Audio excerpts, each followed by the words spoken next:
Assalamualaikum warahmatullahi wabarakatuh. Alhamdulillah kembali lagi ya di channel YouTube aku. Terima kasih buat teman-teman yang sudah berkenan klik. Semoga video hari ini bisa bermanfaat ya teman-teman. Alhamdulillah aku bisa upload video panjang lagi ya. Nah, aku barusan belanja nih teman-teman. Seperti biasa hari ini aku mau share lagi tentang kegiatan aku di warung sembako ya tentunya. Nah, warungnya masih acak adul ya teman-teman, karena kemarin ini aku habis belanja. Nah, biasanya aku itu belanjanya sekarang 1 minggu 1 kali ya teman-teman, kadang 1 minggu 2 kali gitu kalau ada kurangan. Nah, biasanya aku belanja itu di hari Jumat, nunggu bakso libur dulu ya teman-teman, baru nanti dia belanja. Nah, ini aku belanjanya itu ada beli minyak, gula pasir, tepung-tepungan, dan ini ada mie-mian, ada Pampers juga, Royco, Coklatos, dan lain-lainnya. Biasanya aku itu belanja di 3 tempat ya teman-teman. Ada grosir sembako atau agen sembako yang jual seperti minyak, gula pasir, tepung-tepungan gitu ya.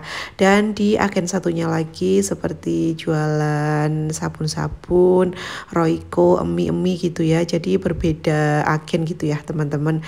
Kalau misalkan teman-teman itu masih bingung mau buka warung sembako, masih bingung belanjanya di mana gitu ya, bisa teman-teman cari agen terdekat di kota kalian ya.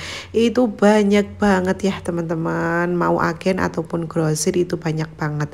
Yang penting nanti teman-teman itu bisa cari harga yang murah ya, senyamannya teman-teman aja mau belanja di mana, karena agen itu di kota manapun itu banyak banget ya teman-teman. Jadi kalian bisa pilih aja. Nah, kalau untuk aku sendiri ya dari dulu emang langganannya di situ ya, sampai sekarang alhamdulillah sudah berapa tahun ini ya, jalan 5 tahun ya teman-teman ya. Pokoknya agennya aku belanjanya di situ aja, nggak kemana-mana. Kalaupun misalkan kosong, biasanya aku bingung ya teman-teman mau belanja di mana, karena harganya relatif yang lebih mahal gitu ya teman-teman. Jadi kalau belanja sih aku biasanya pilih yang harganya lebih murah, walaupun selisihnya 100 perak gitu ya. Di gula pasir misalkan per kilonya itu selisihnya 1 perak ya, namanya kita penjual ya dicari ya teman-teman, pastinya pokoknya dicari gitulah yang mana yang lebih murah. Dulu pertama kali aku jualan sembako itu modal awal sekitar 2 juta ya teman-teman, karena banyak banget yang nanyain berapa sih modal jualan sembako.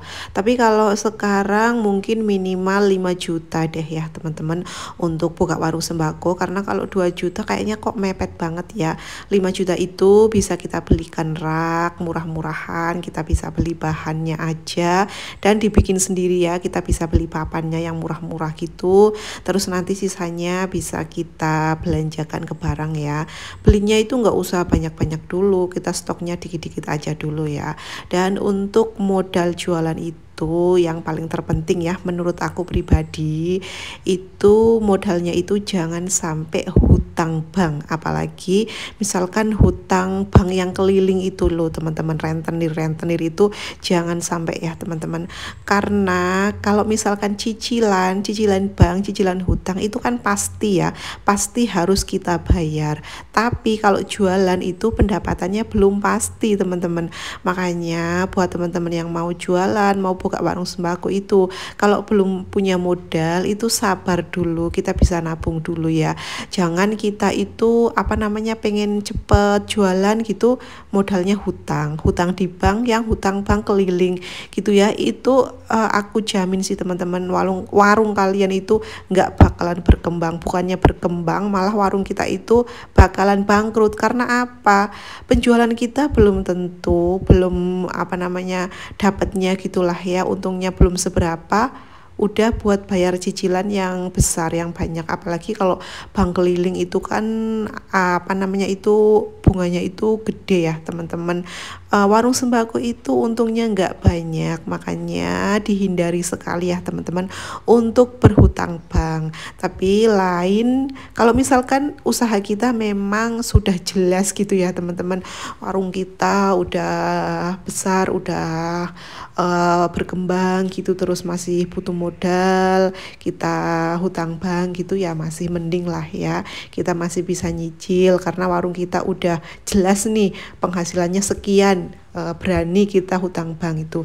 Tapi kalau misalkan penjualan kita itu belum jelas, jangan sekali-kali kita hutang bank ya teman-teman, karena diinget ya, bayar cicilan itu pasti tapi penjualan kita, pendapatan kita itu belum pasti ya teman-teman. Untuk mengelola warung sembako itu menurut aku pribadi gampang-gampang susah ya, karena apa, semua kebutuhan kita itu ada di warung sembako. Kalau kitanya itu nggak jeli ya kita asal comot-comot aja ya, apalagi yang punya anak kecil yang sukanya jajan ambil ini itu, kita asal ngambil dan belum pasti pendapatan kita, omset kita misalkan sehari 300.000 ya teman-teman, untung kita hanya 30.000 kalau kita nggak jeli ambil ini langsung comot, ambil itu comot, ya kita nggak bakalan untung ya teman-teman, apalagi nanti ditambah kita punya cicilan ya. Untung kita sudah dipakai untuk kebutuhan kita, misalkan ambil minyak atau ambil jajan gitu ya, terus nanti kalau misalkan mau bayar cicilan kita ambil uang dari mana? Ya pasti ngambil uangnya di modal ya, itu ya nggak kerasa, pertama itu kita nggak kerasa, lama-lama kok uangnya nggak ada, kok modal kita habis ya, dari situ ya teman-teman. Makanya dihindari sekali pokoknya lah ya teman-teman hutang-hutang bank itu kalau warung kita itu masih kecil. Pokoknya sabar dulu aja, kalau kita punya uang baru kita buka ya teman-teman. Oke, ini aku juga ada belanja ikan asin, aku belanjanya dikit-dikit aja ya, karena ini buat pelengkap aja teman-teman. Aku ada beli ikan asin saut ini setengah kilo, terus ini ikan asin petek juga setengah kilo. Aku tuh kalau belanja ikan asin nggak banyak-banyak, biasanya belinya setengah kilo ataupun 1 kilo, tapi ada beberapa macam gitu ya, karena untuk pelengkap kalau nggak ada banyak yang nanyain gitu ya teman-teman, jadi sayang aja. Dan ini untungnya juga lumayan teman-teman, bisa sampai 25% ya kalau ikan asin kayak gini, beda sama sembako yang paling untungnya itu 10% sampai 15%.